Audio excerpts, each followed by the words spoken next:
নমস্কার। জলপাইগুড়ি সমগ্র শিক্ষা মিশনের পক্ষ থেকে এই লকডাউন পরিস্থিতিতে বিশ্বজনীন লকডাউন চলাকালীন আমরা যে ক্লাসরুমের আলোচনার যে আয়োজন করেছি বিভিন্ন বিষয় নিয়ে দশম শ্রেণীর আলোচনা চলছে। দশম শ্রেণীর বিভিন্ন বিষয়গুলো ছাত্রছাত্রীদের সুবিধার জন্য এই স্কুল বন্ধকালীন পরিস্থিতিতে ঘরে বসে যাতে এই বিষয়ের যে আলোচনাগুলো হচ্ছে সেগুলো ছাত্রছাত্রীদের কাজে লাগতে পারে, তার জন্যই এই আমাদের প্রয়াস চলছে। আজ আমরা দশম শ্রেণীর অঙ্ক বিষয়ে আলোচনা করব এবং অঙ্কের যেই ভ্যারিয়েশন চ্যাপ্টারটা রয়েছে ভেদ, সেই চ্যাপ্টারটি ছাত্রছাত্রী তোমাদের জন্য আমরা আলোচনায় নিয়ে আসব। আমাদের মধ্যে উপস্থিত হয়েছেন এই আলোচনাকে চালিয়ে নিয়ে যেতে এবং কার্যকর করতে সুনীতিবালা সদর গার্লস হাই স্কুল থেকে শ্রীমতী মিতালি লাহা, অঙ্কের শিক্ষিকা, এবং বণিজেরহাট হাই স্কুলের রাজেশ বণিক অঙ্কের শিক্ষক। আমরা এই দুজনকে স্বাগত জানাচ্ছি জলপাইগুড়ি সমগ্র শিক্ষা মিশনের পক্ষ থেকে। আসুন আমরা চেষ্টা করব আমাদের যে আলোচনা চলবে আজকে সেটা দশম শ্রেণীর ছাত্রছাত্রীদের জন্য পুরোপুরিভাবে কাজে লাগবে বলে আমরা এই বিশ্বাস নিয়ে আজকের ক্লাস শুরু করব। আমাদের আজকের গণিত বিষয়ে দশম শ্রেণীর অঙ্ক ভেরিয়েশন ভেদ চ্যাপ্টারটি আলোচনা চলবে। আলোচনা প্রথম শুরু করবেন সুনীতিবালা সদর গার্লসের অঙ্কের শিক্ষিকা মিতালি লাহা ম্যাডাম। ম্যাডাম, আপনি আপনার যেই আলোচনা আছে ছাত্রছাত্রীদের জন্য আপনি শুরু করুন। আচ্ছা, প্রথমে মূল বিষয়ে আলোচনার আগে আমাদের স্নেহের ছাত্রছাত্রীদের আমাদের সকলের পক্ষ থেকে প্রীতি এবং শুভেচ্ছা জানাই। আচ্ছা, আমরা তাহলে শুরু করছি ভেদ। প্রথমে ভেদ ব্যাপারটা কি? খুব সিম্পল ব্যাপার, দুটো রাশির মধ্যে সম্পর্ক। আচ্ছা, রাশিগুলো কেমন রাশি? না পরিবর্তনশীল রাশির মধ্যে সম্পর্ক। আমরা আগেই শিখেছি যে রাশি কীরকম হয়, দুরকম হয়, একটা চলরাশি, একটা হলো ধ্রুবক রাশি। এবারে দেখো এই দুটো চলরাশির মধ্যে কিরকম সম্পর্কে আবদ্ধ হলে আমরা ভেদ বলবো তাকে। একটা বাস্তব সমস্যার কথা বলি। মনে করো একটা খাতার দাম 40 টাকা। আচ্ছা, তাহলে 5টা খাতার দাম কত হবে? 200 টাকা হবে। আবার যদি 3টে খাতা কেনা হয় তাহলে 120 টাকা দাম হবে। তার মানে এখানে আমরা কি বলছি? একটা রাশিকে বলছি খাতার সংখ্যা। এখানে আমরা বললাম খাতার সংখ্যার কথা, আর এখানে বলছি তার মূল্য। এই যে খাতার সংখ্যা একটা রাশি হচ্ছে, মূল্য হলো আরেকটা রাশি। এই দুটো রাশির মধ্যে সম্পর্ক নিয়ে আমরা এখন আলোচনা করছি। ধরো আমি খাতার সংখ্যাকে x ধরছি আর মূল্যকে ধরছি y। এটা টাকায় আসছে। তাহলে এবারে যদি প্রতি ক্ষেত্রে আমরা x এবং y এর অনুপাত নির্ণয় করি তাহলে কি দাঁড়াবে?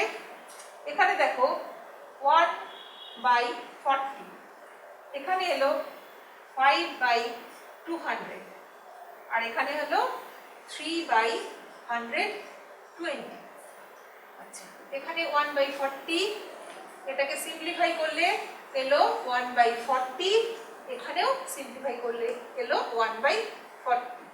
মজাটা কিন্তু এইখানে, এক্স ওয়াই রিলেশনটা কিন্তু এইখানে পরিষ্কার হচ্ছে যে সব ক্ষেত্রেই আমরা দেখতে পাচ্ছি এই এক্স এবং ওয়াই এই দুটো রাশির অনুপাত কিন্তু একই সংখ্যা এলো। একই সংখ্যা আসা মানে আমরা বলতে পারি ধ্রুবক। তাহলে এবার বলতে পারি তাহলে যে X by Y equal to ধ্রুবক। যেহেতু প্রতি ক্ষেত্রে একই সংখ্যা এসছে তাহলে এটাকে আমরা ধ্রুবক বলতে পারি। ধরো সেই ধ্রুবকটাকে নিলাম কে, অর্থাৎ বলা যেতে পারে x equal to K into Y. এইবার এইরকম রিলেশন পেলে আমরা এই দুটো রাশির মধ্যে যে সম্পর্কটাকে বলবো সেটাকে বলবো x ও y পরস্পর সরল ভেদে আছে।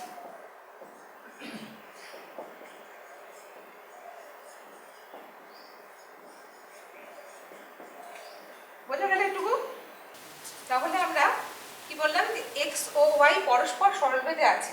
কখন বলতে পারলাম? যখন x ইকুয়াল টু হলো কনস্ট্যান্ট ইনটু y। এখান থেকে এই যে x ও y পরস্পর সরলভেদে আছে এটা আমরা কথাই বললাম। এবার একে যদি গাণিতিকভাবে প্রকাশ করি তাহলে কিভাবে লিখবো? লিখবো হচ্ছে x ভ্যারিজ অ্যাজ y। এই যে সিম্বলটা এটা আমরা কিন্তু নতুন শিখলাম এখন। এটাকে পড়া হয় ভ্যারিজ অ্যাজ। একে আমরা বলবো এক্স ভ্যারিজ অ্যাজ ওয়াই। ঠিক আছে, এবার আরেকটা আমরা বাস্তব অভিজ্ঞতা থেকে বলি। মনে করো যে দুজন ব্যক্তির একটা পরিবারে 6 দিনের খাবার রয়েছে, 6 দিনের মতো খাদ্য রয়েছে। তাহলে এখানে কি জনসংখ্যা, এখানে জনসংখ্যা বা লোক সংখ্যা, আর এখানে খাদ্যের পরিমাণ, এই দুটো রাশি নিয়ে আমরা আলোচনা করছি।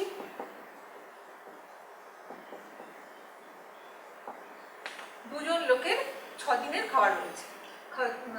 এখানে নিয়ে নিই আমরা দিনের সংখ্যা।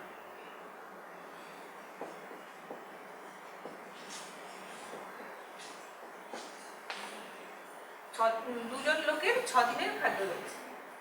যদি একজন লোক সেই খাদ্যটা খায় তাহলে কদিন খেতে পারবে? 12 দিন খেতে পারবে। বা 3 জন লোক যদি খায় তাহলে 4 দিন খেতে পারবে। এখন এই দুটো রাশির মধ্যে সম্পর্কটা আমরা দেখি। যদি এই রাশিকে ধরে নিই এ এবং এই রাশিকে ধরে নিই বি, তাহলে এ বি কত আসে? এখানে দেখো, এক্ষেত্রে এ বি হচ্ছে 12, এক্ষেত্রেও 12, এক্ষেত্রেও কিন্তু 12। অর্থাৎ প্রতি ক্ষেত্রেই দুটো রাশির গুণফল কিন্তু একই সংখ্যা আসছে, অর্থাৎ এটা হয়ে গেল ধ্রুবক। তাহলে কি পেলাম? এ বি সমান ধ্রুবক। এই ধ্রুবককে ধরে নাও সি নিলাম। তাহলে A equal to C by B বলতে পারি, বা এটাকে এমনভাবেও বলা যায় A equal to C into 1/b, বা এ ভ্যারিজ অ্যাজ 1/b। এই যে সম্পর্কটা, এই সম্পর্কটাকে বলা হয় ব্যস্ত ভেদ।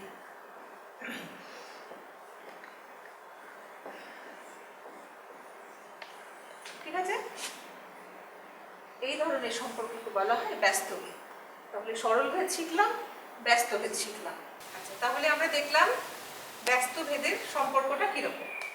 সেখান থেকে আমরা বলতে পারছি যে এ ও বি পরস্পর ব্যস্ত ভেদে আছে। ব্যস্ত ভেদে থাকলে সেটাকে আমরা গাণিতিক রূপ কি লিখলাম? এ ভ্যারিজ অ্যাজ 1/b। 1/b যখন, তার মানে 1/bটা আসলে কি? বি এর অনন্যক। তার মানে এই ব্যস্ত ভেদকে কিন্তু আমরা আরেকভাবেও ব্যাখ্যা করতে পারি। সেটা কি? যে ব্যস্ত ভেদ মানে হচ্ছে আসলে কিন্তু সরল ভেদেরই একটা রূপ। সেটা হচ্ছে অনন্যকের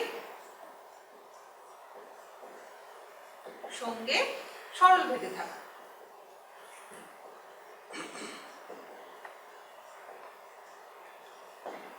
তাহলে ব্যস্ত ভেদ বলা মানে হচ্ছে কোনো চলরাশির অনন্যকের সঙ্গে সরল ভেদে থাকা।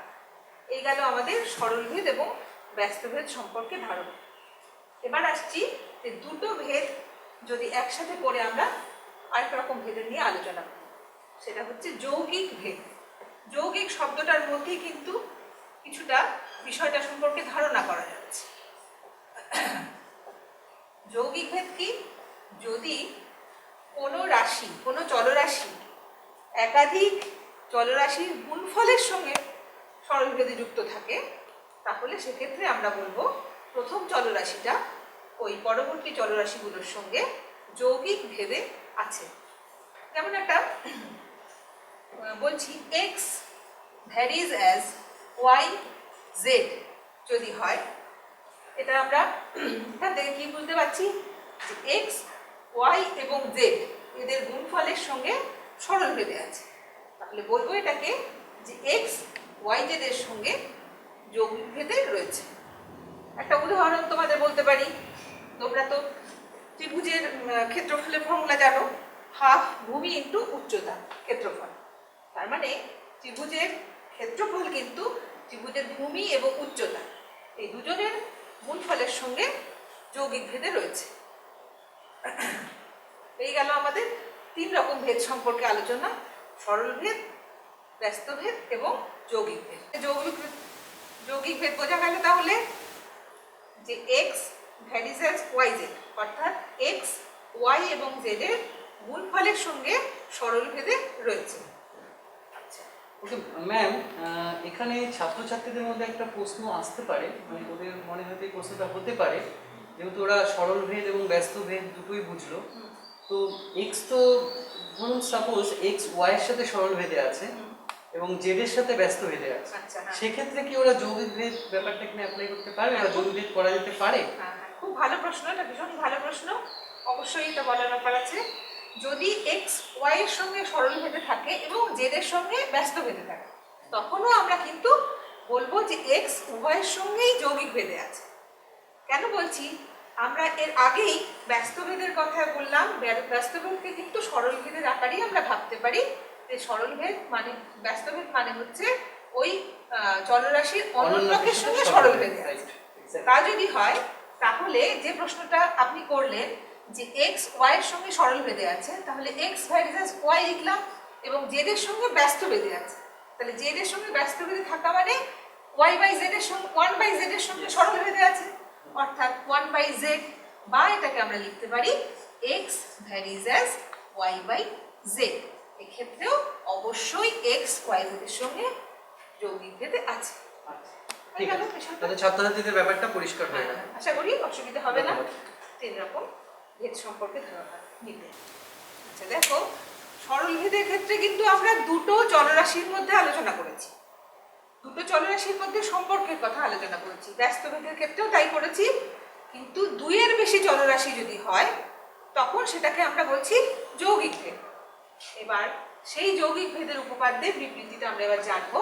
এখানে উপপাদ্যে কি বলা হচ্ছে, যদি এক্স ওয়াই জেড তিনটে চলরাশি এমনভাবে সম্পর্কযুক্ত হয় যাতে করে এক্স ওয়াই এর সঙ্গে সরল ভেদে থাকলো যখন জেড অপরিবর্তিত, জেড অপরিবর্তিত অর্থাৎ জেড এর মানের কোনো পরিবর্তন হচ্ছে না, শুধু এক্স এবং ওয়াই এর মানের পরিবর্তন হচ্ছে কিরকম ভাবে, এক্স ওয়াই এর সঙ্গে সরল ভেদে আছে। আবার এক্স ভ্যারিজ অ্যাজ জেড যদি হয় যখন ওয়াই অপরিবর্তিত,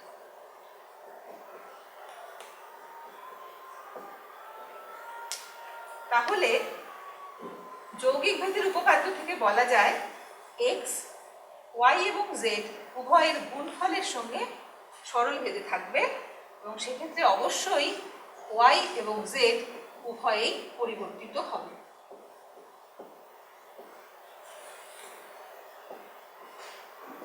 উভয়েই পরিবর্তিত বোঝা গেল। তাহলে এক্স ওয়াই জেড তিনটে চলরাশি, যেখানে এক্স ভ্যারিজাস ওয়াই যখন ওয়াই জেড অপরিবর্তিত, এক্স ভ্যারিজাস জেড যখন ওয়াই অপরিবর্তিত, এটা হলে যৌগিক ভেদের উপপাদ্যের সাহায্যে বলতে পারি যে এক্স ওয়াই এবং জেড উভয়ের গুণফলের সঙ্গে সরল ভেদে রয়েছে যখন ওয়াই এবং জেড উভয়ই পরিবর্তিত হচ্ছে। এই গেল আমাদের যৌগিক ভেদের উপপাদ্য। তোমাদের কিন্তু 2 নম্বর প্রশ্নে অনেক সময় আসে যৌগিক ভেদের উপপাদ্যটি বিবৃত করো। তাহলে আমরা 3 রকম ভেদ সম্পর্কে আলোচনা করলাম। প্রথমে বললাম সরল ভেদ, যাকে ইংরেজিতে বলে ডাইরেক্ট ভ্যারিয়েশন। দ্বিতীয়ত ব্যস্ত ভেদ, যাকে বলা হয় ইংরেজিতে ইনভার্স ভ্যারিয়েশন।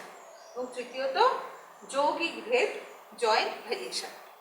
একটু সংক্ষেপে বলে দিই, আবার পুনরালোচনা করে দিই। সরল ভেদের ক্ষেত্রে দুটো চলরাশি যদি এক্স ওয়াই হয়, তার গাণিতিক রূপটা হচ্ছে এক্স ভ্যারিজ অ্যাজ ওয়াই। সেটাকে আমরা কেন লিখছি এভাবে সেটা আলোচনা আগেই করলাম। এখানে আমরা বলতে পারি X equal to K Y. আমি তোমাদের এক্স ওয়াই এর অনুপাতগুলো যে একই সংখ্যা আসছে, ধ্রুবক সংখ্যা আসছে সরল ভেদের ক্ষেত্রে, সেটা করিয়ে প্রথমেই দেখিয়েছি। সরল ভেদের ক্ষেত্রে এক্স ভ্যারিজ ওয়াই, সেখান থেকে আমরা বলতে পারছি X equal to K Y. ব্যস্ত ভেদের ক্ষেত্রে কি হচ্ছে, X varies one by Y equal to, এটাকে ইমপ্লাই করছে x equal to K by Y. এবং যৌগিক ভেদের ক্ষেত্রে এক্স ভ্যারিজ ওয়াই জেড, বা এটাকে ইমপ্লাই করছে x equal to K y z. এখানে আমি দেখো তিনটেতেই কে নিলাম, কিন্তু আলাদা আলাদা সম্পর্কের ক্ষেত্রে কিন্তু এটা কে একই কনস্ট্যান্ট থাকবে না, সেই জন্য আমরা এখানে k1 k2 দিতে পারি। ঠিক আছে, একই ধ্রুবক কিন্তু থাকবে না যেহেতু সম্পর্কগুলো আলাদা। এই গেল আমাদের 3 রকম ভেদ সম্পর্কে ধারণা। সরল ভেদের ক্ষেত্রে বলবো দুটো চলরাশি একই হারে বাড়ছে বা একই হারে কমছে তখন চলরাশি দুটো সরল ভেদে যুক্ত। ব্যস্ত ভেদে একই হারে যদি একটা চলরাশি বাড়ে অপর চলরাশি কিন্তু তার একই হারে কমবে। আর যৌগিক ভেদের ক্ষেত্রে তো বললাম যখন দুইয়ের বেশি চলরাশি নিজেদের মধ্যে সম্পর্কযুক্ত থাকে এরকম ভাবে তখন সেটা হচ্ছে যৌগিক ভেদ। তখন ভেদ নিয়ে আমাদের মিতালি লাহা ম্যাডাম যে আলোচনাগুলো করলেন, আশা করি তোমাদের কাছে বিষয়গুলো পরিষ্কার হয়েছে। সরল ভেদ, ব্যস্ত ভেদ এবং যৌগিক ভেদ নিয়ে যেভাবে যেভাবে বলার প্রয়োজন উনি সেভাবেই বলেছেন, যেটা তোমাদের পক্ষে যাতে উপযুক্ত হয়। আশা করি তোমরা এগুলো ফলো করবে এবং তোমাদের কাজে লাগবে। তো এই আলোচনা থেকে আমার ছোট্ট একটা প্রশ্ন আমার মনে আসছে, আমি একটু ম্যাডামকে সেই প্রশ্নটা করছি। আশা করি আমার এই প্রশ্নটাও তোমাদের পড়াশোনার সাথেই ওরিয়েন্টেড, পড়াশোনার সাথেই যুক্ত। ম্যাডাম, একটা ছোট প্রশ্ন, এই যে ভেদ বা ভেরিয়েশন চ্যাপ্টার যতটুকু আপনি পড়ালেন এর থেকে মাধ্যমিক পরীক্ষায় কত নম্বরের প্রশ্ন আসে? এটা অবশ্যই ওদের জানা দরকার। তোমরা প্রশ্নের প্যাটার্নটাকে লক্ষ্য করবে, সেখানে দেখবে ভেদের কিন্তু দুটো প্রশ্ন থাকে সাধারণত, দুটো প্রশ্ন থাকে। যেমন 2-এর প্রশ্ন যেগুলো থাকে 12টা প্রশ্ন দেওয়া থাকে, সেখান থেকে তোমাদের 10টা প্রশ্নের উত্তর করতে হয়, সেখানে একটা ভেদের প্রশ্ন পাবে। আর 3 নম্বরের একটা প্রশ্ন থাকে, সেখানেও একটা ভেদের প্রশ্ন, 3-এর প্রশ্ন থাকে ভেদের, অর্থাৎ 3, 2, 5 এই 5 নাম্বার কিন্তু থাকবেই ভেদ চ্যাপ্টারটা থেকে। খুব ছোট চ্যাপ্টার, ভালো করে যদি পড়ো এই 5 নাম্বার কিন্তু পাওয়া কোনো অসুবিধেই না, খুব সহজ জিনিস। এরপরে আমরা আসছি এরই অ্যাপ্লিকেশন অঙ্কে। অ্যাকচুয়ালি আজকে আমাদের আলোচনা চলছে দশম শ্রেণীর ভেদ নিয়ে। আলোচনা করছেন ম্যাডাম মিতালি লাহা এবং রাজেশ বণিক স্যার। এতক্ষণ মিতালি ম্যাডাম এই ভেদ সম্পর্কিত যে থিওরিটিক্যাল পার্টগুলো ছিল, যতটুকু ছাত্রছাত্রীদের প্রয়োজন ততটুকু উনি খুব সুন্দরভাবে তার বিন্যাসে আমাদের সামনে সাজিয়ে ধরলেন। এবার তার অ্যাপ্লিকেশন পার্টে আমি যাব। তোমরা নিশ্চয়ই ফলো করবে। ম্যাডাম একটু আগে বললেন যে 3 আর 2 5 নম্বর আসে এই ভেদ থেকে, এই চ্যাপ্টারটি থেকে। এর ঠিক অ্যাপ্লিকেশন মানে কোন কোন অঙ্কগুলো কিভাবে করলে এই 5 নম্বরটা সম্পূর্ণভাবে তোমরা সিকিওর করতে পারবে, তোমরা মানে একদম সুন্দরভাবে করতে পারবে, সেটা আমাদের সামনে দেখাবেন বিশিষ্ট অঙ্কের শিক্ষক, অঙ্কের মাস্টারমশাই রাজেশ বণিক, বণিজেরহাট হাই স্কুলের শিক্ষক। আমি রাজেশ স্যারকে অনুরোধ করব এই ভ্যারিয়েশন চ্যাপ্টারটার যেই অঙ্কগুলো আছে সেগুলো ছাত্রছাত্রীরা কীভাবে করবে আপনি যদি আমাদের বোর্ডে দেখান তাহলে আমাদের সবারই খুব ভালো লাগবে এবং বিশেষ করে আমাদের এই ছাত্রছাত্রীদের খুব কাজে লাগবে। ধন্যবাদ স্যার। ম্যাম তোমাদেরকে থিওরি পার্টটা খুব সুন্দর করে বোঝালেন, আশা করি তোমরা পুরোটাই বুঝেছো। তো আমি এবার এই ভেদের ওপরে যে অ্যাপ্লিকেশান আছে, যে অনুশীলনীগুলো আছে, সেগুলো কি টাইপের কোয়েশ্চেন আছে সেগুলো একটু তোমাদের আলাদা আলাদা করে সেপারেটলি বুঝিয়ে দেবো এবং সেখান থেকে কিভাবে কোন পার্টটা কিভাবে করলে তোমরা ফুল মার্কস পেতে পারো সেই পার্টটাও আমি তোমাদের বোর্ডের মধ্যে বুঝিয়ে দেওয়ার চেষ্টা করছি। তোমরা বোর্ড ফলো করো, আশা করি তোমাদের ভালো লাগবে। ঠিক আছে, ধন্যবাদ। ছাত্রছাত্রীরা, তোমরা থিওরিটিক্যাল পার্ট থেকে তো এটা বুঝে গেছো যে আমাদের এখানে মেইনলি দুটো ভেদের ব্যাপার আছে, দুটো ভেদ আছে, 3টে ভেদ অ্যাকচুয়ালি।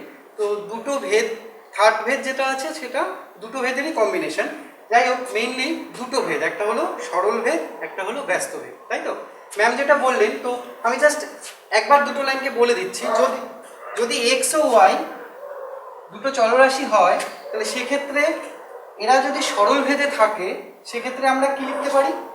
অঙ্কের ক্ষেত্রে আমরা যে প্রসিডিওরটা অ্যাপ্লাই করব তার জন্য যেটা দরকার আমি সেটা বলছি, কারণ আমরা এতক্ষণ থিওরি পার্টটা শিখলাম, এবার আমরা বাস্তব সমস্যা এবং অঙ্কগুলোর ক্ষেত্রে যাব। এবং অঙ্ক করতে গেলে তোমাদের যেটা প্রয়োজন হবে, যেভাবে আমরা অ্যাপ্রোচ করব সেই জায়গাটা আমি একটু বলছি তোমাদের।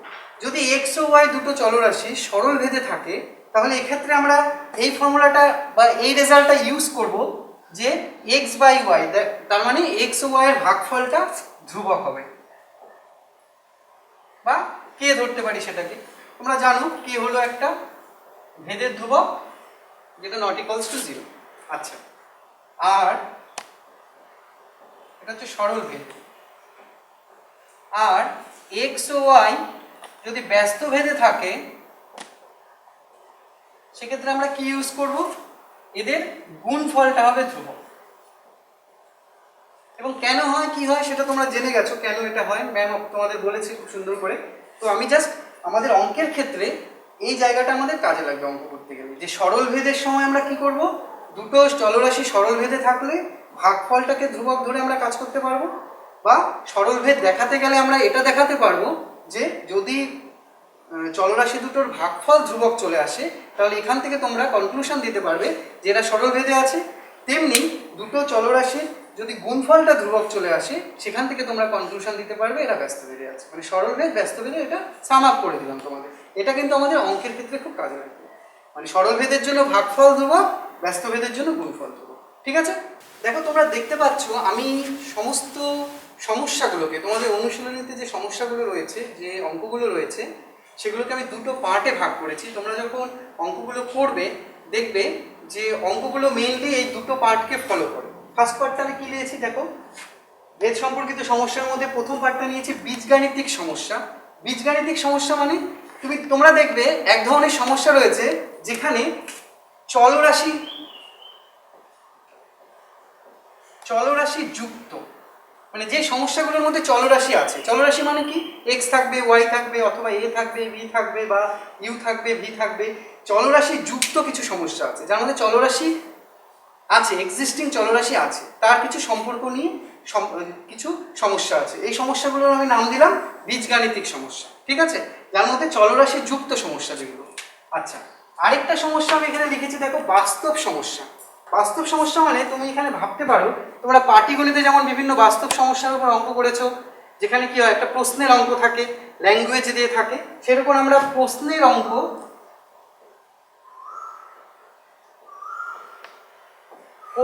অঙ্কের টাইপেরই কিছু প্রবলেম এখানে থাকবে। তোমরা দেখতে পাবে যে তোমাদের দেখে মনে হবে হয়তো এটা প্রশ্নের অঙ্ক, বা এই অঙ্কটা তো আমরা আগে করেছি, আগে বলতে হয়তো সমানুপাত অনুপাতে তোমরা করেছো, ক্লাস 9 এরকম করতে পারো।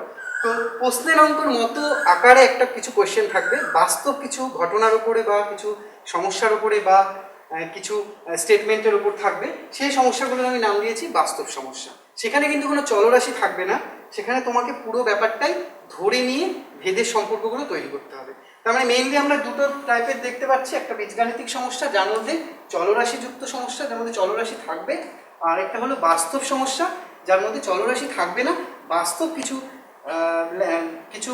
ঘটনা বা কিছু প্রশ্ন আকারে থাকবে, সেটা পড়ে তোমাদের বুঝে সেটাকে ভেদের সাথে রিলেট করতে হবে। ঠিক আছে, এই হলো দুটো টাইপের প্রবলেম তোমরা যেটা এখানে ফেস করবে, যেটা তোমাদের মেথডগুলো এগুলো কিভাবে সমাধান করবে, কিভাবে করবে সেটা আমি তোমাদের বলছি। তার আগে বুঝে নাও যে তোমাদের এখানে কি টাইপের প্রবলেমস আছে। তাহলে এক হলো বীজগাণিতিক প্রবলেমস, এক হলো বাস্তব সমস্যার প্রবলেম। মেইনলি এই দুটো প্রবলেমই এখানে তোমরা ফেস করবে। ওকে, আচ্ছা এখানে আমি একটা সমস্যা নিয়েছি, একটা অঙ্ক নিয়েছি তোমাদের অনুশীলনেরই অঙ্ক।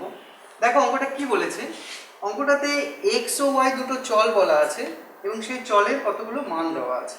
মানে এক্স এর মান যখন 25 হবে, ওয়াই এর মান তখন 10, এক্স এর মান যখন 30 হবে, ওয়াই এর মান তখন 12, এভাবে কতগুলো মান দেওয়া আছে। এবার তোমাদের বলেছে এক্স ও ওয়াই এর মধ্যে কোনো ভেদের সম্পর্ক আছে কিনা সেটা তোমাদের চেক করতে হবে, সেটা বুঝে লিখতে হবে। আচ্ছা, তো প্রথমে তোমরা এই সমস্যাটা দেখে তোমরা এটা আগে বোঝো যে এটা কোন সমস্যার মধ্যে পড়ছে। প্রথমে আমি দুটো টাইপের তোমাদের সমস্যাতে পার্ট করে দিয়েছি, একটা বীজগাণিতিক সমস্যা যার মধ্যে চলরাশি যুক্ত হবে, চলরাশি থাকবে, আরেকটা হলো বাস্তব সমস্যা বা পাটিগাণিতিক সমস্যা। আচ্ছা, তো দেখো এখানে এক্স ও ওয়াই দুটো চলরাশি রয়েছে, তার কিছু ভ্যালুজ আছে, তার মানে অবশ্যই এটা বীজগাণিতিক সমস্যার মধ্যে পড়ছে। আচ্ছা, তাহলে প্রথমে বুঝে গেলাম এটা বীজগাণিতিক সমস্যা। এইবার আমরা চেক করব যে এক্স ও ওয়াই এর মধ্যে কোনো ভেদের সম্পর্ক আছে কিনা। তো ভেদের সম্পর্ক বলতে কটা সম্পর্ক হয়, দুটোই হয়, আইদার সরল ভেদের সম্পর্ক না হলে ব্যস্ত ভেদের সম্পর্ক। এবার আমি কিছুক্ষণ আগেই বললাম সরল ভেদের সম্পর্ক কখন হয়, যখন দুটো চলরাশির ভাগফল ধ্রুবক হয়। আর ব্যস্ত ভেদের সম্পর্ক কখন হয়, যখন দুটো চলরাশির গুণফল ধ্রুবক হয়। তাহলে তোমরা এখানে এই যে মানগুলো আছে বিভিন্ন, সেই মানের জন্য তোমরা যে কোনো একভাবে স্টার্ট করতে পারো। আইদার তোমরা দুটো চলরাশির মানগুলোকে ভাগ করে করে করে করে দেখো যে ধ্রুবক আসে কিনা। ধ্রুবক মানে একই মান আসবে, ঠিক আছে, হারটা এক থাকবে। ম্যাম তোমাদের বলেছে যে সরল ভেদের বা ব্যস্ত ভেদের ক্ষেত্রে কি হয়, হারটা কমার হার বা বাড়ার হারটা সমান থাকে, তো সেক্ষেত্রে হারটা এক আসবে। তার মানে ধ্রুবক যে ধ্রুবক রাশিটা আসবে সেটা সব ক্ষেত্রে একই আসবে। তো সেটা তোমরা গুণ আকারেও করে দেখতে পারো, যে গুণ করে করে দেখো যে মানটা এক আসছে কিনা, বা ভাগ করে করে দেখো মানটা এক আসছে কিনা, যে কোনো একভাবে স্টার্ট করতে পারো। যদি গুণ করে সমান না আসে তাহলে কি হবে, ব্যস্তভেদ হবে না। আর যদি ভাগ করে সমান না আসে তাহলে সরলভেদ হবে না, ঠিক আছে। তো আমি ভাগ করে স্টার্ট করছি, ভাগ করেই করি, মানে সরলভেদটাই মনে হয় করাটাই ভালো, সরলভেদ যেহেতু প্রথমে আছে সেটাই করছি, সেটাই করতে হবে, নট নেসেসারি, কিন্তু ওইভাবেই স্টার্ট করছি। দেখো প্রথমে আমি এ দুটোর জন্য এক্স বাই ওয়াই এর মানটা বের করলাম। আমি এখানে দরকার হলে আরেকটা কলাম আরেকটা রো করে নিচ্ছি।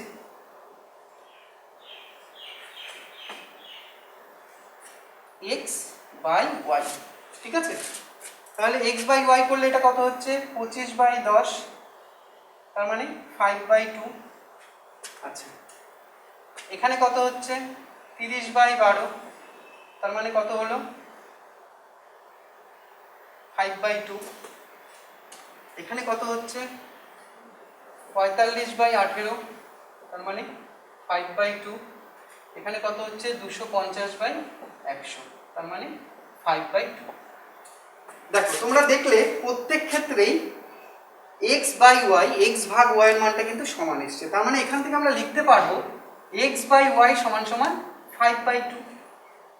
তাহলে দেখো প্রত্যেক ক্ষেত্রে যেহেতু সমান আছে, তাহলে আমি বলতে পারবো কি এক্স বাই ওয়াই সমান সমান ধ্রুবক, আর এটা তো ধ্রুবক রাশি। তাহলে এখান থেকে আমি কি বললাম, এক্স বাই ওয়াই যদি ধ্রুবক হয়ে গেল, তার মানে আমাদের কোন সম্পর্কতে আছে, এটা অবশ্যই সরল সম্পর্ক। তাহলে এখান থেকে আমি কি লিখতে পারবো, এক্স ভ্যারিজ অ্যাজ ওয়াই, বাস প্রমাণিত হয়ে গেল। তাহলে কি হবে অ্যান্সারটা, এক্স ও ওয়াই এর মধ্যে নিশ্চয়ই একটা সম্পর্ক আছে এবং সেই সম্পর্কটি হলো সরল সম্পর্ক।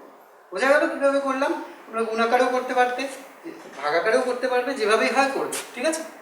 যদি ভাগফলটা সমান আসে তাহলে সরল সম্পর্ক, গুণফলটা সমান আসলে ব্যস্ত সম্পর্ক। তো এই টাইপের অঙ্ক তোমাদের আছে বইতে, তোমরা করবে এবং পরীক্ষার জন্য ইম্পর্টেন্ট। 2 মার্কস সেক্ষেত্রে কিন্তু থাকবে, সংক্ষিপ্ত আকারে আসতেই পারে এটা, ঠিক আছে। ওকে, আচ্ছা তাহলে তোমরা বুঝতে পারলে যে সরল ভেদ বা ব্যস্ত ভেদ কীভাবে চেক করবো, আমরা এইভাবে করতে পারি, ঠিক আছে।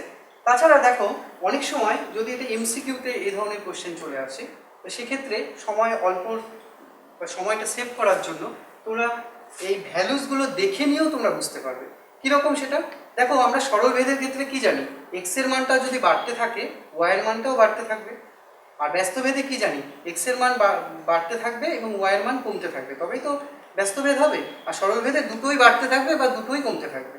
আর ব্যস্ত ভেদে একটা বাড়বে আর একটা কমবে, এইরকমই রিলেশন হচ্ছে সরল আর ব্যস্ত ভেদে। তো তোমরা এখানে ভালো করে টেবিলটা অবজার্ভ করো। দেখো এক্স এর মানটা কিন্তু ক্রমশ বাড়ছে, 25, 30, 45, 250। সেই তার সাথে সাথে দেখো ওয়াই এর মানটাও কিন্তু বেড়ে চলছে, 10, 12, 18, 100। তাহলে এখান থেকে তোমরা বুঝতে পারছো যে অবশ্যই এটা সরল ভেদে আছে, কারণ এক্স বাড়ছে ওয়াইও বাড়ছে। যদি ওয়াই কমতো সেক্ষেত্রে ব্যস্ত ভেদের ব্যাপারটা থাকতো। তো এমসিকিউ এর ক্ষেত্রে বা একবারে যদি অ্যান্সার করার ব্যাপার হয়, কোনো জায়গায় সময় সেভিং এর ব্যাপার থাকে, সেক্ষেত্রে তোমরা ডিরেক্টলি এগুলো দেখে মানে বাই অবজারভেশনও তোমরা অ্যান্সারটা করতে পারবে, ঠিক আছে। বা এইভাবে তো করা যাবেই, এটা তো মেথড আছেই, তার সাথেও টেবিলটা দেখেও কিন্তু বলতে পারছো। যদি এক্ষেত্রে ওয়াই এর মানটা কমতে থাকতো সেক্ষেত্রে কিন্তু ব্যস্তভেদ হতো, ঠিক আছে। কারণ আমরা জানি এক্স বাড়লে ওয়াই কমবে, তখনই ব্যস্তভেদ হবে, ঠিক আছে। তাহলে দুভাবেই তোমরা এটা করতে পারো। ওকে, দেখো আমি সেকেন্ড প্রবলেমটা নিলাম, এটাও একটা বীজগাণিতিক প্রবলেম। এবার মাধ্যমিকের জন্য এই টাইপের প্রবলেমগুলো অনেকটাই ইম্পর্টেন্ট। কি বলেছে এখানে দেখো, এক্স ওয়াইয়ের সঙ্গে সরল ভেদে এবং জেড এর সঙ্গে ব্যস্ত ভেদে আছে। তারপর বলা আছে y equals to 5, z equals to 9 হলে x equals to 1/6 হয়। তবে x, y ও z এর মধ্যে সম্পর্ক নির্ণয় করো। আচ্ছা, পরের পার্টটা আমরা পরে বুঝছি। ফার্স্টে কি বলা আছে দেখো, x y এর সঙ্গে সরল ভেদে এবং z এর সঙ্গে ব্যস্ত ভেদে আছে, তাই তো। তাহলে আমি এটাকে এভাবে লিখছি, যদি আমি গাণিতিকভাবে লিখতে চাই, x varies as y এবং x varies as 1/z, তাই তো। y এর সাথে সরল ভেদে এবং z এর সঙ্গে ব্যস্ত ভেদে আছে। আচ্ছা, এবার এই দুটো ভেদকে আমরা একসাথে করব। তো একসাথে করতে গেলে কি অ্যাপ্লাই করব? যৌগিক ভেদের উপপাদ্য।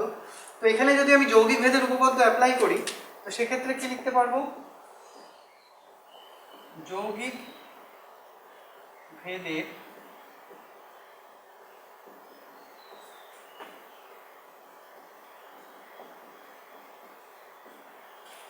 অনুসারে আমরা লিখতে পারি x varies y into 1/z, that means x varies as y/z। আচ্ছা, এটা কেন করলাম? কারণ আমাদের দেখো টার্গেটটা কি আছে, যেটা বের করতে বলেছে x y ও z এর মধ্যে একটা সম্পর্ক নির্ণয় করতে বলেছে। তার জন্য আমাদের x y z কে একসাথে করতে হবে একটা জায়গায়, মানে একটা সম্পর্কের মধ্যে নিয়ে আসতে হবে, যেটা কিন্তু আমরা অলরেডি নিয়ে আসলাম, x varies as y/z। ওকে, তো এবার এখান থেকে আমি কি করব? ভ্যারিয়েশন সিম্বলটাকে রিমুভ করব। তো তোমরা জানো এই ভ্যারিয়েশন সিম্বলটা নিয়ে তোমরা কাজ করতে পারবো না, এগোতে পারবো না। তো এটাকে যদি আমি তুলে দিই সেক্ষেত্রে একটা ধ্রুবককে ইন্ট্রোডিউস করতে হবে। তো সেক্ষেত্রে আমি একটা ধ্রুবক লিখে দিলাম x equals to K y/z। এখানে কি হলো? ভেদের ধ্রুবক,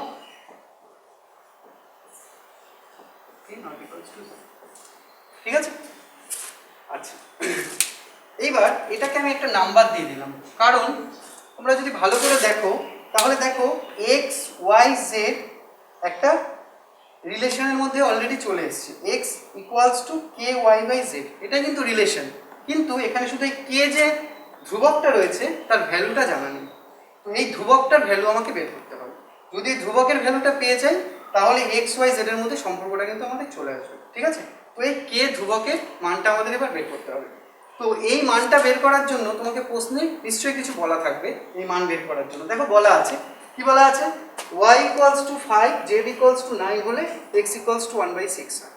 তার মানে যখন y এর ভ্যালু 5, z এর ভ্যালু 9, তখন x এর ভ্যালু হচ্ছে 1/6। তাহলে আমরা এখানে যদি বসিয়ে দিই এগুলো, তাহলে এখান থেকে কিন্তু k এর মানটা আমরা পেয়ে যাব।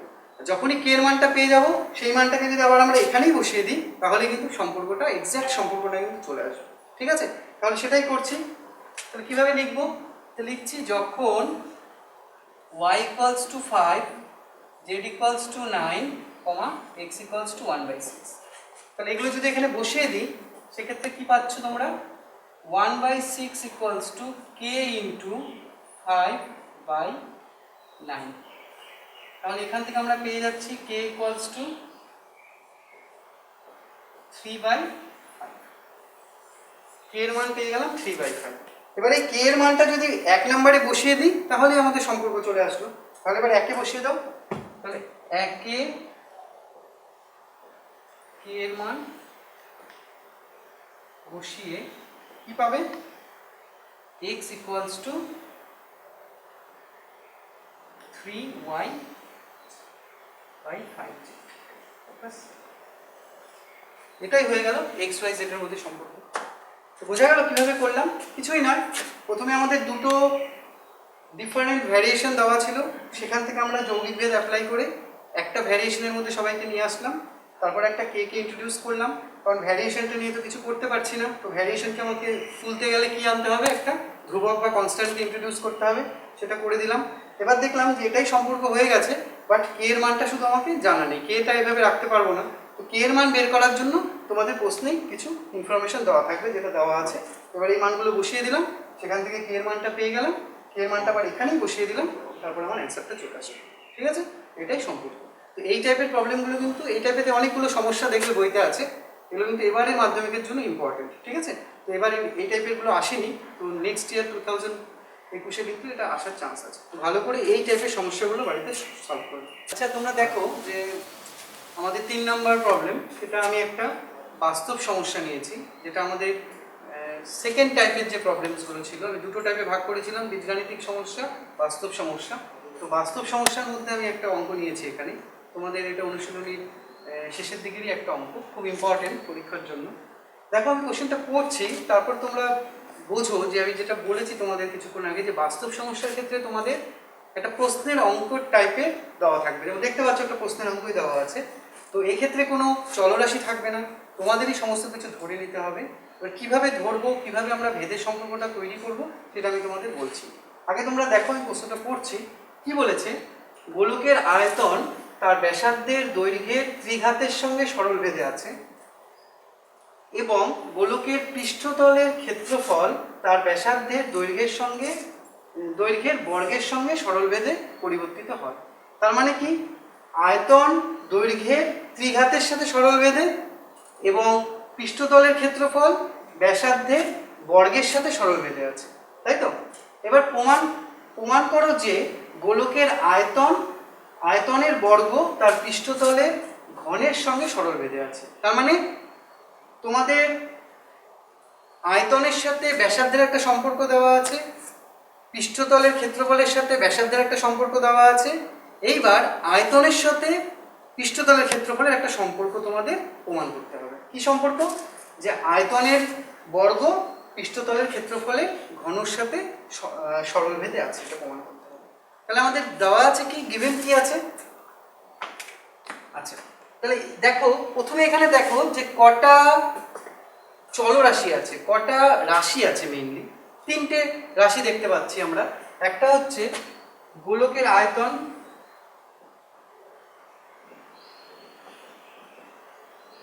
আগে তোমাদের বুঝতে হবে কতগুলো রাশি আছে এখানে যেগুলো পরিবর্তিত হতে পারে। যেমন গোলকের আয়তন ফার্স্ট, সেটাকে আমি একটা চলরাশি দিয়ে ধরে নিলাম ভি। আয়তন মানে ভলিউম, সেখান থেকে ভি ধরলাম। আচ্ছা, তারপরে ধরতে পারি গোলকের পৃষ্ঠতলের ক্ষেত্রফল,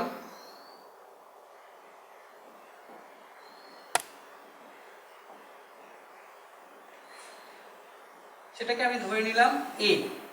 সারফেস এরিয়া, সেখান থেকে আমি এ ধরলাম।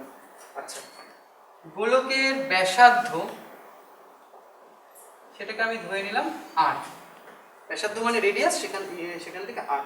তাহলে তিনটে চলরাশি কিন্তু আমি ইন্ট্রোডিউস করে ফেললাম। প্রশ্নে কিন্তু সেটা ছিল না, ঠিক আছে? কারণ বলেছি আমি প্রথমেই যে প্রশ্নের অঙ্কে কোনো চলরাশি দেওয়া থাকবে না। কিন্তু আমরা কিভাবে বুঝলাম যে তিনটে চলরাশি ধরতে হবে? কারণ এখানে তিনটে ভ্যারিয়েবল আছে, তিনটে রাশি ভ্যারি করছে। একটা হচ্ছে আয়তন, একটা হচ্ছে দৈর্ঘ্য, একটা হচ্ছে পৃষ্ঠতলের ক্ষেত্রফল। তো তিনটাকে আমি একটা ভ্যারিয়েবল ফর্মে, চলরাশি ফর্মে ধরে নিলাম ভি এ আর। এবার প্রশ্নে কি বলেছে? প্রশ্নে যে সম্পর্কটা বা ভ্যারিয়েশনটা দেওয়া আছে সেটা লিখছি। প্রশ্নানুসারে কি লিখলাম? ভি ভ্যারিজ অ্যাজ আর কিউব, তাই তো? কি বলা আছে? আয়তন ব্যাসার্ধের দৈর্ঘ্যের ত্রিঘাতের সঙ্গে সরলভেদে। আয়তন ব্যাসার্ধের দৈর্ঘ্যের ত্রিঘাত। আচ্ছা, আর কি বলা আছে? এস ভ্যারিজ অ্যাজ ব্যাসার্ধের দৈর্ঘ্যের বর্গের সঙ্গে সরলভেদ, তার মানে আর স্কয়ার। দেখো তোমরা বুঝতে পেরেছো? ভি ভ্যারিজ অ্যাজ আর কিউব, এস না, এটাকে আমি এ ধরেছি, এ ভ্যারিজ অ্যাজ আর স্কয়ার। এটা প্রশ্নেই বলা আছে, আমি জাস্ট গাণিতিক রূপটা লিখি। আচ্ছা, এবার আমার টার্গেট হলো ভি আর এর মধ্যে একটা সম্পর্ক নিয়ে আসা, যেটা তোমাদের প্রমাণ করতে বলেছে। সেটা হচ্ছে টার্গেট, ঠিক আছে? তাহলে সবার প্রথমে আমাদের কি করতে হবে? ভ্যারিয়েশনগুলোকে তুলতে হবে, ভ্যারিয়েশন সিম্বলটাকে তুলে ফেলতে হবে। তো তোমরা জানো ভ্যারিয়েশনকে যখন আমরা তুলবো, আমরা একটা ধ্রুবককে ইন্ট্রোডিউস করব। তো সেক্ষেত্রে এই ভ্যারিয়েশনটা তোলার জন্য আমি এখানে লিখলাম V equals to K1 R cube,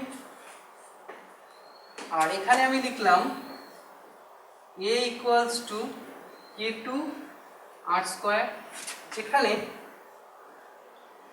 K1 K2 not equals to 0 ভেদের ধ্রুবক। ঠিক আছে? দেখ আচ্ছা, এখানে মাস্টারমশাই একটা কথা জিজ্ঞেস করি। হ্যাঁ, বলুন। বলছি যে এই যে দুটো ভেদের সম্পর্ক, এই দুটো সম্পর্কের ক্ষেত্রে তো আমরা দুটো ভেদ ধ্রুবক আনলাম। এখানে ছাত্রছাত্রীরা মাধ্যমিকের খাতায় দেখি এই জায়গাটা কিন্তু একটু গন্ডগোল করে। তা এখানে একই ধ্রুবক ধরা হলো না কেন? আচ্ছা, সেটা হ্যাঁ, একটু আপনি বলে দেন তাহলে। ঠিক, খুব ভালো প্রশ্ন করেছে। এটা আমরা মাধ্যমিকের খাতা দেখতে গিয়ে প্রায় দেখি যে অনেক ছাত্রছাত্রীরা এখানে সেম ধ্রুবক ধরে ফেলেছে, মানে এখানেও কে ধরেছে, এখানেও কে ধরেছে, কিন্তু সেটা ধরবে না, সেটা ধরাটা ঠিক নয়। সেক্ষেত্রে নম্বর কাটা যেতে পারে। কেন ঠিক নয়? কারণ তোমরা দেখো এক্ষেত্রে যে দুটো রাশি আছে, ভি একটা রাশি আর আর কিউব একটা রাশি। তাহলে আর কিউবের সাথে ভি যেই হারে পরিবর্তিত হচ্ছে, যেই রেশিওতে পরিবর্তিত হচ্ছে, এর সাথে আর স্কোয়ার সেই রেশিওতে পরিবর্তন নাও হতে পারে, তাই না? হারটা কিন্তু আলাদা হতে পারে। এই হারের ব্যাপারটা ম্যাডাম তোমাদের বলেছে প্রথমেই যে যে আনুপাতিক হার যেটা, যে ভ্যালুটা, অনুপাতটা, সেই ভ্যালুটা কিন্তু যেহেতু এখানে রাশিগুলো আলাদা আছে, এখানে ভি আর কিউ আর এখানে এ আর স্কোয়ার, দুটো রাশি কিন্তু এখানে দুটো কেন চারটা, এখানে ভি এর সাথে আর কিউব ইটসেলফ একটা ভ্যালু, এর সাথে আর স্কোয়ার একটা ভ্যালু, তাহলে ভি আর আর কিউব যেই হারে পরিবর্তন হচ্ছে এ আর আর স্কোয়ার সেই হারে পরিবর্তন নাও হতে পারে, হতেও পারে, কিন্তু হতে পারাটা তো একটা পার্টিকুলার কেস। তো সেটা যদি হয় তাহলে দুটোকে সমান আমরা ধরতে পারি, কিন্তু সেটা যে হবে সেটা তো নিশ্চিত নয়, আমরা জানি না। সেই কারণেই যখনই ভ্যারিয়েশনগুলো ডিফারেন্ট থাকবে আমরা কিন্তু ডিফারেন্ট কনস্ট্যান্ট ইউজ করবো, ডিফারেন্ট ধ্রুবক ধরবো। যদি এখানে আরেকটা ভ্যারিয়েশন থাকতো, আরেকটা ভেদ থাকতো, আমরা K3 ধরতাম। ঠিক আছে? তো এটাই মাথায় রাখবে যে যেহেতু ভ্যারিয়েশনটা ডিফারেন্ট রাশির মধ্যে, আলাদা রাশির মধ্যে, তাহলে ধ্রুবকটাও কিন্তু আলাদা হবে, কারণ আনুপাতিক হার যেটা বা হারটা কিন্তু সে ডিফারেন্ট হবে, তাই তো ম্যাডাম? হ্যাঁ, বুঝতে পেরেছো তোমরা? তো এইভাবেই তোমরা এটুকুনি মাথায় রাখবে যে যখনই আমাদের অনেকগুলো ভ্যারিয়েশন থাকবে বা অন্য ভ্যারিয়েশন যদি থাকে, অন্য ভেদ থাকে, সেক্ষেত্রে ধ্রুবকটা কিন্তু অবশ্যই আলাদা ধরবে। এটা কিন্তু অনেক ছাত্রছাত্রীরা ভুল করে, কিন্তু এটা করবে না, এটা কিন্তু খুব মারাত্মক ভুল ভেদের ক্ষেত্রে। তো এই ভুলটা যাতে তোমাদের না হয় তোমরা মনে রাখবে, যতগুলো ধ্রুবক থাকবে, মানে যতগুলো ভ্যারিয়েশন থাকবে, মানে ভেদের সম্পর্ক থাকবে, ততগুলোই কিন্তু তোমাদের আলাদা আলাদা ধ্রুবক কনসিডার করতে হবে। ঠিক আছে? আর সাথে কিন্তু অবশ্যই লিখবে ভেদের ধ্রুবক অশূন্য ধ্রুবক, নট ইকুয়ালস টু 0, এটা কিন্তু লিখবে। ঠিক আছে? ওকে, তাহলে আমরা ভেদের চিহ্নটা তুলে দিয়ে আমরা ধ্রুবক কিন্তু ইন্ট্রোডিউস করে দিয়েছি। তাহলে আমরা পেয়ে গেলাম v equals to K1 r কিউ আর a equals to K2 r square, মানে আমরা ইকুয়ালিটিতে চলে এসেছি। ওকে, তো এটাকে আমি একটা নাম্বার দিয়ে দিচ্ছি, 1 দিলাম, এটাকে 2 দিলাম। আচ্ছা, এবার 1 আর 2 কে ব্যবহার করে আমাদের টার্গেটটা কি? ভি আর এর মধ্যে একটা সম্পর্ক তৈরি করা। মানে আমাদের তো তাই চেয়েছে যে গোলকের আয়তনের বর্গ তার পৃষ্ঠতলের ক্ষেত্রফলের ঘনের সঙ্গে সরল ভেদে আছে, তার মানে ভি আর এর মধ্যে একটা সরল ভেদের সম্পর্ক তৈরি করতে হবে, এটা হচ্ছে আমাদের টার্গেট। আর আমাদের যেগুলো গিভেন ছিল, যেগুলো দেওয়া ছিল, সেগুলো দিয়ে যা করার আমরা করে ফেলেছি, আর কিন্তু কিছু করার নেই। এখন এই 1 নাম্বার আর 2 নাম্বারকে ব্যবহার করে আমাদের ভি এর সাথে এর একটা সম্পর্ক তৈরি করতে হবে। ঠিক আছে? বোঝা গেছে? দেখো এবার ভালো করে অবজার্ভ করো, ভি এর মধ্যে আছে হচ্ছে একটা কনস্ট্যান্ট, একটা ধ্রুবক আছে, আর আর আছে ব্যাসার্ধ, আর এর মধ্যেও একটা কনস্ট্যান্ট আছে, আর আছে।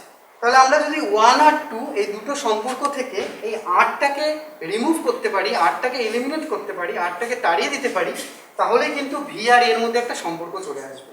ধ্রুবক থাকতে পারে, ধ্রুবক থাকলে কোনো অসুবিধা নেই, কারণ সরল ভেদ বা ব্যস্ত ভেদের সম্পর্ক নিয়ে আসতে গেলে তো আমাদের ধ্রুবক সেখানে লাগবেই, তোমরা সেটা জানো। সরল ভেদে কি হয়? ভাগফলটা ধ্রুবক, ব্যস্ত ভেদে গুণফলটা ধ্রুবক। তো ধ্রুবক নিয়ে কোনো সমস্যা নেই, কিন্তু এই যে চলরাশি আমরা রাখতে পারবো না। কেন?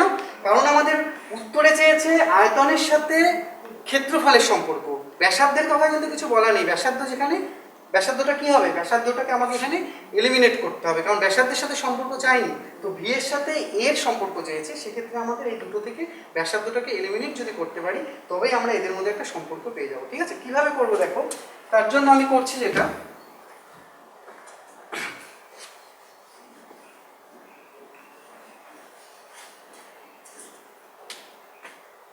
আমি 1 নম্বর সমীকরণটাকে উভয় দিকে স্কোয়ার করে দিলাম। ঠিক আছে?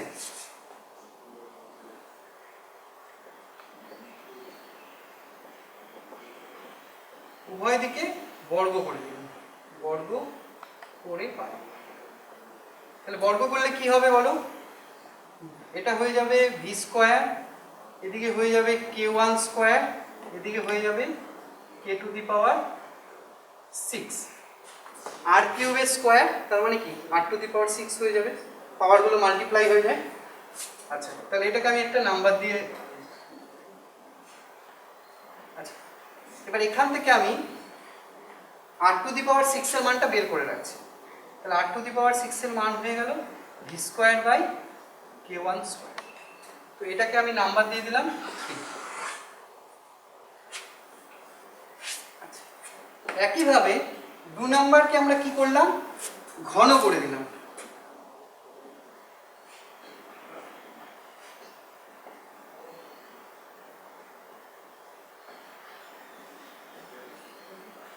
তাহলে 2 নম্বরের উভয় দিকে যদি ঘন করি তাহলে কি হবে?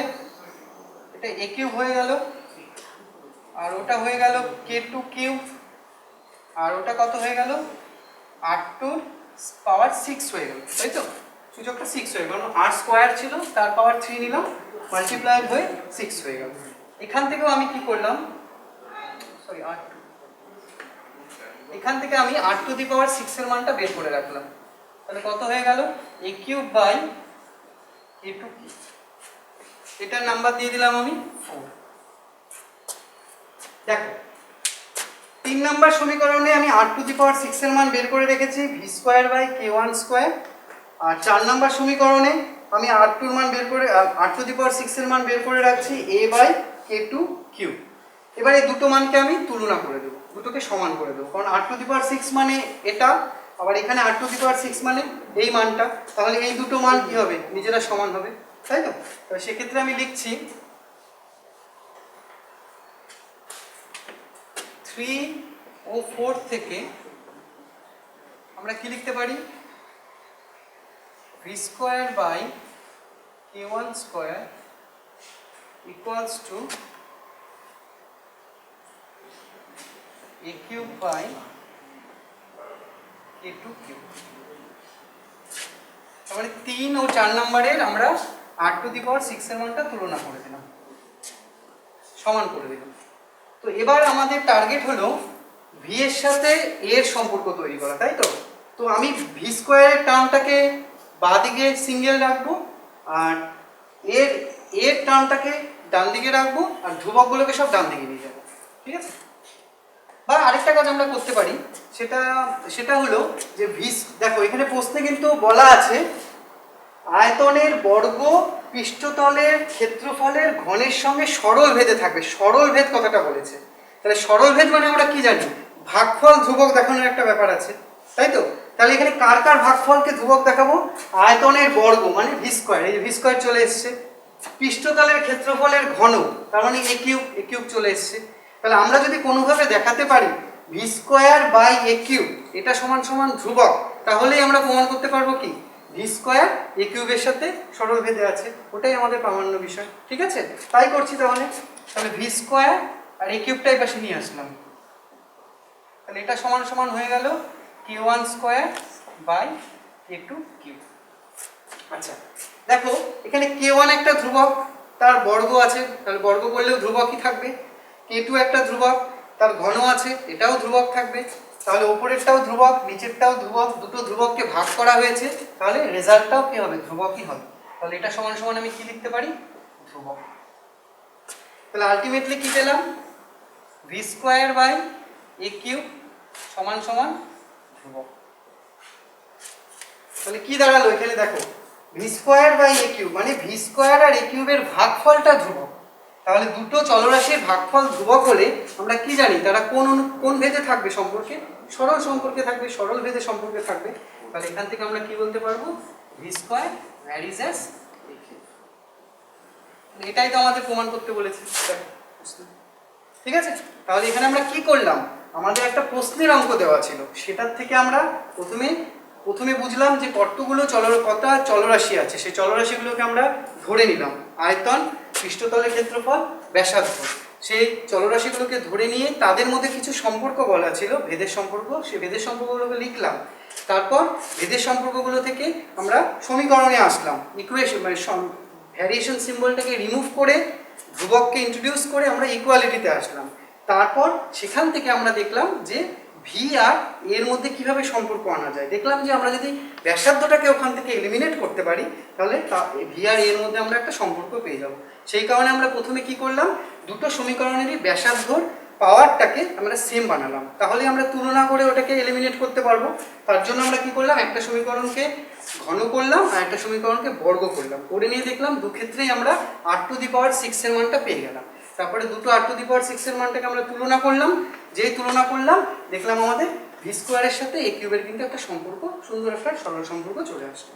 তো এইভাবেই তোমাদের এই বাস্তব সমস্যা যেগুলো আছে সেগুলোকে ভেদের গাণিতিক আকারে নিয়ে গিয়ে ভেদের মেথড দিয়ে সমাধান করতে হবে, ঠিক আছে?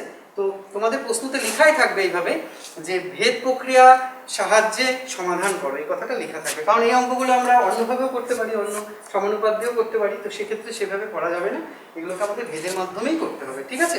তো এই হলো ভেদের বাস্তব সমস্যা। তো এখানে আমাদের যেহেতু সময়ের একটা বাধা ধরা ব্যাপার আছে, তাই আমি বেশি এখানে অনুশীলনী অঙ্কগুলো ডিসকাস করতে পারলাম না। প্রথমে কিছু বীজগাণিতিক সমস্যা তোমাদের সামনে ডিসকাস করলাম, ওটা ফলো করলে তোমরা হয়তো ওর মতো অন্য প্রবলেমগুলোও করতে পারবে। আর একটা বাস্তব সমস্যাও তোমাদের সাথে ডিসকাস করলাম, এটা ফলো করছো, বুঝতে পেরেছো আশা করি। বুঝলে হয়তো এই টাইপের আরও যেগুলো প্রবলেম আছে তোমরা বাড়িতে চেষ্টা করলে আমার মনে হয় অনেকটাই হেল্প হবে, অনেক ইজিলি করতে পারবে, ঠিক আছে? তো তোমরা বাড়িতে চেষ্টা করো এগুলো ভালো করে। কোনো অসুবিধে হলে আমাদের কন্ট্যাক্ট নাম্বার দেওয়া আছে, তোমরা যোগাযোগ করবে, আমরা চেষ্টা করবো তোমাদের সাহায্য করার। ধন্যবাদ। আজকে আমাদের এই জলপাইগুড়ি সর্বশিক্ষা মিশন আয়োজিত যে ক্লাসের ব্যবস্থা করা হয়েছে তাতে আলোচনা করা হলো দশম শ্রেণীর অঙ্ক এবং মূল তার যে বিষয়বস্তু ছিল সেটা হচ্ছে ভেদ। আমরা এতক্ষণ মিতালি লাহা এবং রাজেশ বণিক এই দুই শিক্ষিকা এবং শিক্ষকের পূর্ণাঙ্গ আলোচনায় ভেদ সম্পর্কে একটা পুরোপুরি আইডিয়া আমরা পেয়ে গেছি এবং আমি খুব আশা করব যে এত সুন্দর আলোচনা নিশ্চয়ই ছাত্রছাত্রীদের ভীষণ কাজে লাগবে। তবুও এই অঙ্কের ক্লাস এবং অঙ্ক বিষয়টি নিয়ে যখন সবসময় একটা প্রশ্ন আমাদের মধ্যে অর্থাৎ ছাত্রছাত্রীদের মধ্যে, গার্জিয়ানদের মধ্যে একটা প্রশ্ন কেমনভাবে চলে আসে যে অনেকেই একটা কথা বলেন যে এত ভালো পরীক্ষা দিলাম কিন্তু নম্বরটা ঠিকভাবে এলো না। এই আলোচনা শুনতে গিয়ে আমার সঞ্চালক হিসাবে আমার মনেও এই ঠিক একই প্রশ্ন আসছিল। প্রশ্নটা একটু অন্যভাবে, আমি একটু এই দুজন যারা রয়েছেন অঙ্ক নিয়ে, যারা দীর্ঘদিন ধরে নিজেরা অঙ্ককে পরিচর্যা করছেন ছাত্রছাত্রীদের জন্য, তাদের সুন্দর করে বোঝাচ্ছেন, তাদের কাছে আমার একটা ছোট্ট প্রশ্ন থাকবে যে ম্যাডাম, বিষয়টা হচ্ছে অঙ্কের ঠিক কোথায় কোথায় গেলে ছাত্রছাত্রীরা নম্বরটা ঠিকভাবে পাচ্ছে না, মানে করছে অঙ্ক কিন্তু অঙ্কের কোথায় যেন একটা ফাঁক থেকে যাচ্ছে, ওদের যতটুকু পাওয়ার আশা পূর্ণ ওদের হচ্ছে না, কোথায় গেলে ছোটো ছোটো ভুল হচ্ছে তার জন্য নম্বরটা ওরা পাচ্ছে না। আপনি দীর্ঘদিন ধরে অঙ্কের খাতা দেখেন, মাধ্যমিকের খাতা দেখেন এবং শিক্ষকতার সাথে যুক্ত রয়েছেন, আপনার অভিজ্ঞতায় আপনি আমাদের ছাত্রছাত্রীদের জন্য যদি কিছু সংক্ষেপে বলেন যেটা ওদের খুব উপকারে লাগে, অন্তত নম্বরটা সিকিউর মার্কস হবে, সেটা যদি একটু বলেন আমাদের খুব সুবিধা। হ্যাঁ, এটা খুব স্টুডেন্টদের জন্য অবশ্যই খুব দরকারি বিষয়, ওদের জানা দরকার, কিন্তু খুব অল্প কথায় বলাটা একটু মুশকিল, একটু সময় নিয়ে বলা দরকার। যাই হোক, আমাদের সীমিত সময় খুব সংক্ষেপে বলার চেষ্টা করছি। সেটা হচ্ছে, প্রথম কথা বলবো, অঙ্কে মাধ্যমিকের নম্বর কাটার ক্ষেত্রে মিনিমাম মার্কস কাটা কিন্তু হাফ নাম্বার কাটার কোনো জায়গা নেই। সাধারণ ছোট্ট একটা ভুলে কিন্তু 1 নম্বর ওদের কাটাতে যায়। তার মধ্যে অনেক ক্ষেত্রেই দেখা যায় ওরা হয়তো পরিমিতির অঙ্কে একক লিখতে ভুলে গেল বা পাটিগণিতের অঙ্কে একক লিখতে ভুলে গেল, সেক্ষেত্রে কিন্তু পুরো অঙ্ক ঠিক করা সত্ত্বেও ওদের 1 নম্বর কাটা যায়। আচ্ছা, সেই ব্যাপারটা সচেতন থাকবে। তারপর পরিমিতির অঙ্কে বিশেষ করে কিছু এককের পরিবর্তন করে নিতে হয়, সেক্ষেত্রে ওরা খেয়াল না করলে সেটা মুশকিল হবে। প্রশ্ন যখন পড়বে তখন প্রথম প্রশ্ন পড়ার সময় এককগুলো বা প্রশ্নের যে বিশেষ জায়গাগুলো, কোনো একক হয়তো দেওয়া আছে সেন্টিমিটারে, কোনোটা হয়তো আছে ডেসিমিটারে, সেই জায়গাগুলো যদি ওরা পেন্সিল দিয়ে দাগ দিয়ে আন্ডারলাইন করে নেয় প্রশ্ন পড়ার সময়, তাহলে অঙ্ক করার সময় আর ওইগুলো মিস করবে না, সেটা একটা বিষয়। তারপর হাইট অ্যান্ড ডিস্টেন্সের অঙ্কের ক্ষেত্রে ছবি যদি ঠিক না হয়, উন্নতিকোণ অবনতিকোণ যেভাবে প্রশ্নে বলা আছে ঠিক সেইভাবে যদি ছবিটা না আঁকে, তাহলে কিন্তু অঙ্ক পুরো ঠিক করলেও, উত্তর ঠিক করলেও অঙ্কটা একদমই কাটা যাবে, ছবি যদি ভুল হয়।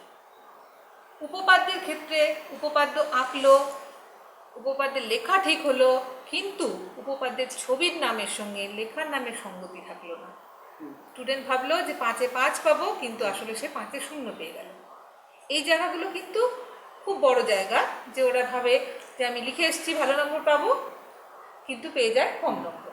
আরও অনেকগুলো পয়েন্ট আছে, মাস্টারমশাই আপনি যদি কিছু মনে করেন সেটাও বলুন। সম্পাদ্যের ক্ষেত্রেও সেম দেখা যায় যে হয়তো সম্পাদ্যটা এঁকে দিল, কিন্তু নিচে যে কনক্লুশনটা দিতে হবে যে এত সেন্টিমিটার দৈর্ঘ্যের এটা মাপ যেটা চেয়েছে, সেটা অনেক সময় ছাত্রছাত্রীরা লেখে না, সেক্ষেত্রে হয়তো সেখানে কিছু নাম্বার কাটা চলে যায়। তারপর বীজগণিতের ক্ষেত্রে যেটা আমরা আজকে ভেদ করালাম, তো ভেদের ক্ষেত্রে দেখা যায় যে ভেদের যে ধ্রুবকটা আমরা ইন্ট্রোডিউস করি, যেটা লিখি, সেটা অশূন্য ধ্রুবক হবে, বা সেটার নামটা কি সেগুলো লেখে না, জাস্ট কে দিয়ে ছেড়ে দেয়, কেটা কি সেটা ডিফাইন করা হয় না, এক্ষেত্রেও কিন্তু নাম্বার কাটা যায়। তো ছাত্রছাত্রীদের এই জায়গাগুলো অবশ্যই লক্ষ্য রাখতে হবে যে শুধু প্রপার অ্যান্সারটার সাথে সাথে এই যে ছোটো ছোটো ব্যাপারগুলো আছে এগুলোও কিন্তু লক্ষ্য রাখতে হবে। এগুলো ভুল হলে বা এগুলো যদি এই মিস্টেকগুলো করে বসে, এগুলো না লেখে, সেক্ষেত্রে কিন্তু নাম্বারটা কেটে যায়। এই কারণেই স্যার যে প্রশ্নটা আপনি করলেন যে হয়তো এক্সপেক্ট করে আমরা 90 পাবো বা 100 পাবো, দেখা যাচ্ছে যে অনেক কম পেয়ে যাচ্ছে, তো এই প্রবলেমটাই হয়। এবং আমাদের হাতে থাকে না, আমরা চাইলেও দিতে পারি না, কারণ ইনস্ট্রাকশনই থাকে ওই জায়গাগুলো কিন্তু কেটে দিতে হবে। নম্বর কাটবার ক্ষেত্রে ইনস্ট্রাকশন হ্যাঁ, যেভাবে দেওয়া অবশ্যই। থাকে হ্যাঁ, সেভাবে একদম। ও ফুলফিল না হলে কাটা আমাদের যাবে ফলো করতেই হবে ইনস্ট্রাকশন। তারপর তো অনেক সময় সমান চিহ্ন দেয় না। হ্যাঁ, সমান চিহ্ন দেয় না, হয়তো কোনো জায়গায় সমান চিহ্ন দেওয়া দরকার, সেখানে ইমপ্লাই চিহ্ন দিয়ে দিয়েছে বা দিয়েছে, সেক্ষেত্রেও নাম্বার কেটে যাবে। ঠিক আছে? তো কারণ খুব সিলি হ্যাঁ, মিস্টেকের জন্য খুবই নম্বরগুলো silly, কাটা যায় right. যদি এক নম্বর মানে কাটা। প্রপার জায়গায় প্রপার যদি সিম্বলটা না ইউজ করে, প্রপার ব্যাপারটা যদি ওখানে না লিখে, সেক্ষেত্রে কিন্তু নাম্বার কাটা যায়। উপপাদ্যের যুক্তিগুলো স্পষ্ট হওয়া যুক্তিগুলো দরকার। স্পষ্ট। যাই হোক, বিষয়টা তাহলে আমি আশা করব যে আজকের এই অঙ্কের আলোচনা শুধুমাত্র ভেদেই আটকে নেই। এই অঙ্কের আলোচনায় আমরা শেষ যতটুকু কথা যেগুলো শুনলাম আর কি ম্যাডাম এবং স্যারের কাছ থেকে, সেটা সার্বিক এই অঙ্ক নিয়ে, অঙ্কের নম্বর কোথায় ঠিকভাবে বাঁচিয়ে ঠিকভাবে লিখে, ঠিক ছবি এঁকে নামকরণের যথার্থতা বজায় রেখে এবং চিহ্নগুলোকে সঠিকভাবে যদি ইমপ্লাই করা যায়, প্রয়োগ করা যায় অ্যাপ্লিকেশনের ক্ষেত্রে, তাহলে নম্বর কমবার কোনো চান্স অঙ্কের নেই। এটা আমাদের কাছে পরিষ্কার। এবং আমি দশম শ্রেণীর ছাত্রছাত্রী যারা আমাদের এই লার্নিংয়ের এই ক্লাসগুলো ফলো করছো, আমি আশা করবো যে তোমাদের কাছে নিশ্চয়ই এটি খুব উপভোগ্য হবে এবং কাজেও লাগবে। শুধুমাত্র তো মানে অঙ্ক করলে অঙ্ক মানে একটা ভয় এবং বোরিং দুটো ব্যাপারই যদি না আসে, এত সুন্দর করে আপনারা পড়ালেন, আমি আশা করবো নিশ্চয়ই সকলেরই খুব ভালো লেগেছে। আপনারা যারা আমাদের এই ক্লাসগুলো ছাত্রছাত্রীদের সাথে সাথে বসে যারা দেখছেন, অভিভাবকরাও নিশ্চয়ই দেখবেন বলে আমার বিশ্বাস। কারণ শুধু তো ছাত্রদেরকে নিয়ে সব কিছু নয়, প্রত্যেকে সুন্দরভাবে থাকুন, ঘরে থাকুন, কারণ এখন ঘরে থাকবার সময়। অঙ্ক ছাত্রছাত্রীরা নিয়মিত করুক, সময় ধরে অঙ্ক করুক, তাহলেই বোধ হয় প্র্যাকটিস মেক্স ম্যান পারফেক্ট, ইংরেজিতে কথাই আছে, যে যত প্র্যাকটিস করবেন সেখানে নিশ্চয়ই সাফল্য আসবে বলে আমাদের বিশ্বাস। সকলে ঘরে থাকুন, ভালো থাকুন, সুন্দর থাকুন। আজকের আপনারা এতক্ষণ ধরে সময় দিলেন, আপনাদেরও অনেক ধন্যবাদ। আমরা জলপাইগুড়ি সর্বশিক্ষা মিশনের পক্ষ থেকে আপনাদের ধন্যবাদ জানাচ্ছি। আজকের অনুষ্ঠান আমাদের এখানেই আমরা শেষ করছি। আজকের আলোচনা এটুকুই। নমস্কার।